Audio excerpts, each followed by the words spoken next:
Assalamu alaikum and welcome back to another lesson of English subject for grade 2. Students, today we are moving on to question number 2 of part A of the exercise. Yesterday we finished question number 1 of part A, and we answered 5 questions in that part, and we did all those questions in neat copy. I hope आप सब ने ये तमाम बच्चों ने homework किया होगा। और आज हम जा रहे हैं ट्रू फॉल्स की तरफ। True false. The question is read the passage again then say if these sentences are true और false. Read the passage again, then say if these sentences are true or false. Read the passage again, then say if these sentences are true or false. आपको कहा है पूरी story आपने दोबारा पढ़ के फिर इन सेंटेंसेस की तरफ आना है। These are the statements about the story, and then you have to decide which statement is correct, which statement is wrong. कौन सा सेंटेंस सही है और कौन सा गलत है। जो सही होगा उसके अगेंस्ट जो बॉक्स दिया हुआ है उसमें हमने टिक लगाना है, और जो सेंटेंस इनकरेक्ट होगा, जो रॉन्ग होगा, जो फॉल्स होगा, उसके अगेंस्ट जो बॉक्स दिया हुआ है उसमें हमने क्रॉस लगाना। अब बहुत ईजी क्वेश्चन है। The first statement is the bullock was pulling a cart. The bullock was pulling a cart. अच्छा, कार्ट क्या होती है? ये ऊपर के पिक्चर में आपको नज़र आ रहा है। This bullock is pulling a cart. This bullock is pulling a cart. अच्छा, स्टोरी में जो बॉय बुलॉक के पास था, बुलॉक के पास गया तो वो क्या कर रहा था? Good, he was working in a field. He was not pulling a cart. वो बैलगाड़ी नहीं खींच रहा था। He was not pulling a cart. He was working in a field. He was working in a field. The bullock was pulling a cart. तो ये correct है या इनकरेक्ट? ये लोग कह रहे हैं कि पुलिंग अ कार्ट, स्टोरी में था वर्किंग इन द फील्ड। क्या ये सही है? No, this is wrong. So we are going to put a cross in the box against the first statement. The second statement is the trap was very strong. The trap was very strong. Correct or incorrect? Good. The trap was very strong, therefore the tiger wasn't able to get through the bars. He was unable to break the trap. So it was stronger than the tiger. It was very strong. जो trap था वो बहुत ज़्यादा strong था, इसलिए वो tiger भी उसे तोड़ नहीं सका, उसमें से निकल नहीं सका। ठीक है। And you know tiger is a very strong animal. अगर टाइगर उसमें से नहीं निकल सकता तो मीन्स ये ट्रैप इंतहाई स्ट्रांग है। That's the reason that I put a tick mark in the box against the given statement. जो स्टेटमेंट दिया था the trap was very strong, ये बिल्कुल करेक्ट था, इसीलिए टाइगर के लिए उस ट्रैप में से निकलना इंतहाई मुश्किल हो रहा था। Okay, the tree helped the boy, correct है। The tree helped the boy. No, it was not helping the boy. The tree was not helping the boy. The tree did not help the boy. The bullock was pulling a cart? No. The trap was very strong? Yes. The tree helped the boy? No. Now we are moving on to the remaining two statements which are given on page number 15. Page number 15. The boy was not very honest. The boy was not very honest. हमने story में क्या पढ़ा था क्या बच्चा वादा करके भाग गया था? नहीं, वादा किया था कि 3 लोगों से हेल्प लूँगा फिर वापस आऊँगा, और वो वापस आ गया था। सो ही वॉज वेरी ऑनेस्ट, वो बेईमान नहीं था, वो ईमानदार था। वो बेईमान नहीं था, ईमानदार था। But they say the boy was not very honest, तो यहाँ पर हमने क्या लगाना है? Cross. We have to put a cross in the box given against statement D. The boy was not very honest. This sentence is wrong. Therefore, I put a cross in the box given against this statement. The jackal was very clever. The jackal was very clever. The jackal was very clever. सही है? Yes. He was very intelligent and he helped the boy. And he set the tiger back in the cage. The jackal was very clever. Yes. The boy was not very honest. No. The jackal was very clever. Yes. Okay, we did true and false. 2 of the statements were correct and 3 statements were wrong. After doing true and false, we are moving on to part B of the exercise. Part B of the exercise. Working with words. Working with words. First question in this part is use these words in sentences of your own. आपको कुछ words यहाँ पर नज़र आ रहे होंगे. 5 words हैं. Friend, immediately, rubbish, awful and lucky. ये 5 words हैं और इनके आपने जुमले बनाने हैं, सेंटेंसेस बनाने हैं.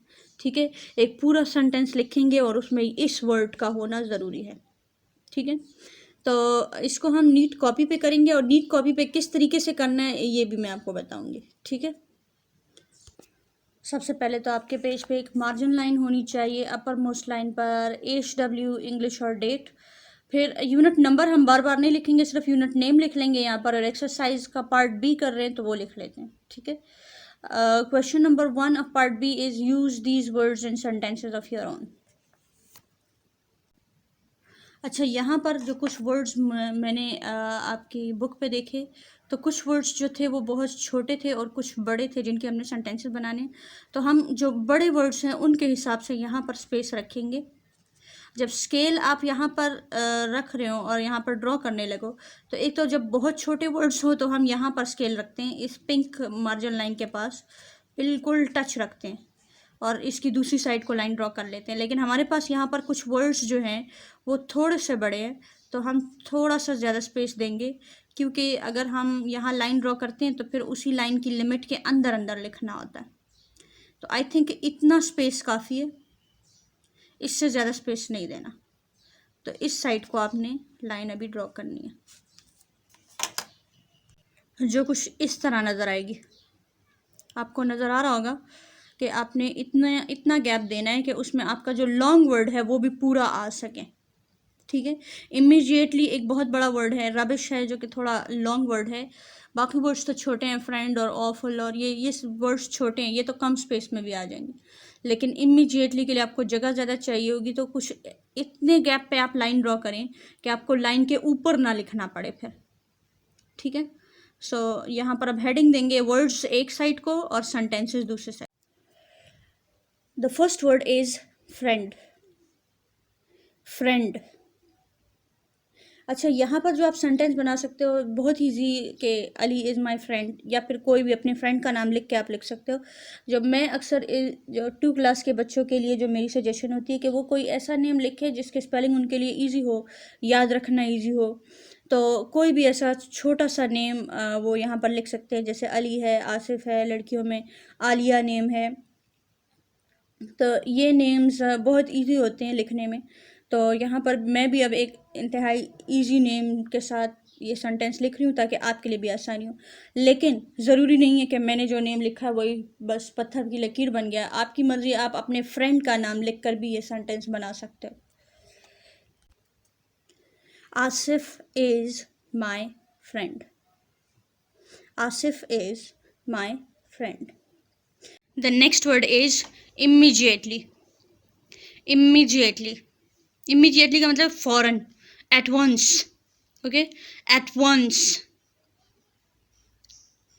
अब फ़ौरन कौन से काम किए जाते हैं, जैसे फ़ौरन भाग जाते हैं लोग, ही रैन immediately, he ran away immediately, या tiger cot hold of the boy immediately, लेकिन ये सेंटेंस यार थोड़ा लॉन्ग बन जाएगा.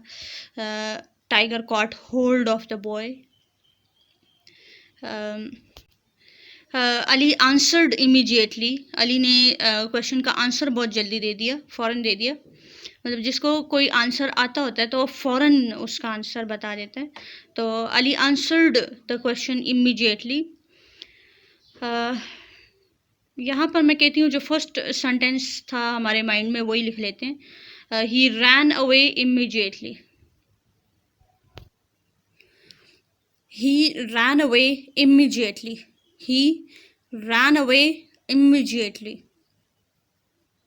He ran away immediately. इसका एक और सेंटेंस भी यहाँ बन सकता है कि the jackal shut the door immediately. The jackal shut the door immediately.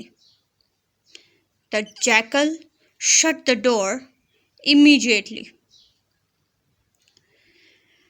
हमारा नेक्स्ट वर्ड जो है वो रबिश है, लेकिन यहाँ पर पेज हमारे पास फिनिश हो गया, तो हम नेक्स्ट पेज पर दोबारा से ये वाली लाइन ड्रॉ करेंगे. बट ख़याल रखें कि इतनी लाइन ड्रॉ करें कि वर्ड पूरा लिखा जा सके उसी की लिमिट के अंदर. रबिश. रबिश. अच्छा, रबिश कूड़े को कहते हैं. तो जिसको आप नॉर्मल लैंग्वेज में, जो आपकी स्लैंग लैंग्वेज है, उसमें हम इसको गंद कहते हैं. जब कमरे की सफाई कर ली जाए या घर की सफाई कर ली जाए तो जो कुछ रैपर्स या छोटे छोटे टुकड़े या मिट्टी या जो कुछ भी है जो यूज़लेस चीज़ें हैं उनको रबिश कहा जाता है. ठीक है, उनको क्या कहा जाता है? रबिश. तो इसके लिए कोई अच्छा सा सेंटेंस जो आपके जहन में आ रहा हो.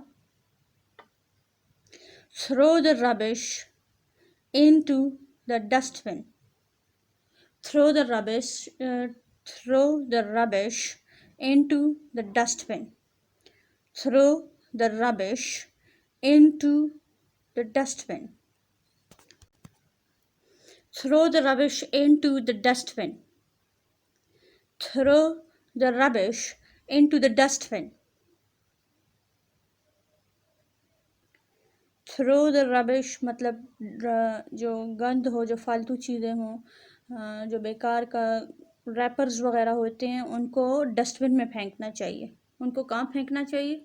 डस्टबिन में फेंकना चाहिए. Throw the rubbish into the dustbin. The next word is awful. Awful. Awful का मतलब है very bad. Awful का क्या मतलब है? Very bad. Awful, very bad. The tiger said that let me out of this awful trap. Let me out of this awful trap. और दूसरा मैंने आपको कुछ एग्जांपल्स इसकी पहले भी दी थी कि जब आपसे कहा जाता है कि आपकी छुट्टी कैसे गुजरी, और sometimes your holiday was not very good, so you say that my holiday was awful. My holiday was awful. और भी कभी कभार एग्ज़ाम अच्छा नहीं होता तो the exam was awful. The exam was awful. या कभी कभार इंटरव्यू लोगों का अच्छा नहीं होता तो कहते हैं the interview was awful. The experience was awful. तो यहाँ पर हम इनमें से कोई एक सेंटेंस लिख लेते हैं. It was an awful holiday. It was an awful holiday. It was an awful holiday. Lucky. Lucky खुशकिस्मत को भी कहते हैं, खुशकिस्मती वाले को भी कहते हैं. जैसे खुशकिस्मत के लिए हम कहते हैं कि सिद्रा इज़ वेरी लकी. हम कह सकते हैं Sidra is very lucky. But हम किसी दिन के बारे में भी हम कह सकते हैं कि it was my lucky day, खुशकिस्मती वाला दिन था, it was my lucky day today. ठीक है, तो कभी हम दिन के बारे में, कभी वक्त के बारे में कह सकते हैं, कभी किसी और चीज़ से रिलेटेड ये बात कर सकते हैं कि it was lucky for me. तो यहाँ पर हम इसको एक ईजी सेंटेंस में यूज़ कर लेते हैं ताकि आपके लिए इसको याद रखना आसान हो। तो यहाँ मैं किसी भी नाम के साथ लकी लगा देती हूँ। उज़्मा इज़ वेरी लकी। उज़्मा का स्पेलिंग भी आप लोगों के लिए याद करने में बहुत इजी रहेगा इंशाल्लाह। उज़्मा इज़ वेरी लकी। अच्छा, आप अपना नाम भी लगा सकते हो जितने स्टूडेंट्स हो, ज़रूरी नहीं है मैंने जो नाम यहाँ लिख लिया तो वो पत्थर की लकीर नहीं होगा, वो कोई फिक्स चीज़ नहीं होगी, या ऐसा नहीं होगा कि आप मेरा लिखा हुआ वर्ड यहाँ पेपर में नहीं लिखोगे तो मैं आपको फेल कर दूंगी, ऐसा कुछ नहीं है। आप कोई भी नेम लिख सकते हो, कुछ भी लिख सकते हो, आप अपना सेंटेंस बनाओगे तो मैं हो सकता है ज़्यादा मार्क्स दूँ। This was all for today. आज हमने ट्रू फॉल्स किए और उसके बाद हमने ये वर्ड सेंटेंसेस किए जो कि टोटल 5 वर्ड सेंटेंसेस थे। आपने आपका जो होमवर्क है वो आपका ये रिटन वर्क है। आपने ये वर्ड सेंटेंसेस अपनी नीट कॉपी में लिखने हैं और बिल्कुल इसी तरीके से लिखने हैं जिस तरीके से मैंने आपको बताया कि शुरू में आपने यूनिट नेम लिखना है, यूनिट नंबर लिखने की ज़रूरत नहीं है। एक्सरसाइज लिखेंगे, exercise part B, date, homework और इंग्लिश अपर मोस्ट लाइन में होना ज़रूरी है। और फिर आपने क्वेश्चन लिखना है, use these words in sentences of your own. इसकी जगह आप छोटा सा क्वेश्चन भी लिख सकते हैं, make sentences. Use these words in sentences of your own की जगह आप इसको बिल्कुल शॉर्ट करके मेक सेंटेंसेज भी लिख सकते हो। फिर वर्ड्स सेंटेंसेज, वर्ड्स का कैपिटल W, सेंटेंसेस का S कैपिटल, और फिर आपने जितने भी वर्ड्स लिखने हैं वो सारे वर्ड्स स्मॉल लेटर से, और जितने भी सेंटेंसेस शुरू करने हैं वो सारे सेंटेंसेस कैपिटल लेटर से शुरू होंगे। और हर सेंटेंस के आखिर में एक फुल स्टॉप होना ज़रूरी है। ठीक है, तो सेंटेंस कैपिटल लेटर से शुरू होगा और फुल स्टॉप पे एंड होगा। आज के लिए बस इतना ही काफ़ी। आपका होमवर्क इंशाल्लाह हमें बहुत जल्द मिलेगा। मैं आप सबसे उम्मीद करती हूँ कि आप सब इसको देखेंगे और सीरियस लेंगे, क्योंकि ये आपका बहुत इम्पोर्टेंट टाइम है जो कि आपको ज़ाया नहीं करना। Thanks for your time. This was all for today. अल्लाह हाफिज़।